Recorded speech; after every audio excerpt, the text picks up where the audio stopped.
সহসভাপতি, সম্মানিত প্রধান অতিথি সহ অন্যান্য সম্মানিত অতিথিবৃন্দ, উপস্থিত সম্মানিত অডিয়েন্স। সময় স্বল্পতার কারণে আমি কোনো ভূমিকা নয়, সরাসরি 3টি প্রস্তাব রাখতে চাই। একটি অলরেডি আমাদের হাবিবুল্লাহ মাহমুদ ইকবাল ভাই দিয়ে দিয়েছেন।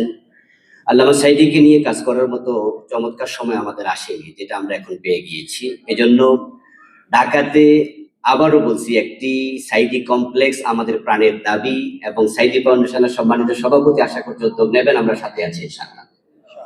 আল্লামা সাঈদীর জীবনী এবং ওনার জীবন ও কর্মের উপরে পিএইচডি গবেষণা হতে পারে।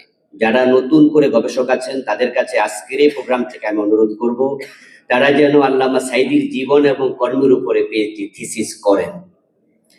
ওনার জীবন ও কর্মের উপরে একটি বই দরকার, এবং এই বইটি লেখা শুরু হয়ে যাওয়া দরকার। আমি মোহতারাম শামীম ভাইকে বলবো যেন আল্লামা সাঈদীর জীবনীর উপরে একটি আলেখ্য বই যেন রচনার উদ্যোগ তারা নেন। আল্লাহ তাওফিক দিন। আসসালামু আলাইকুম।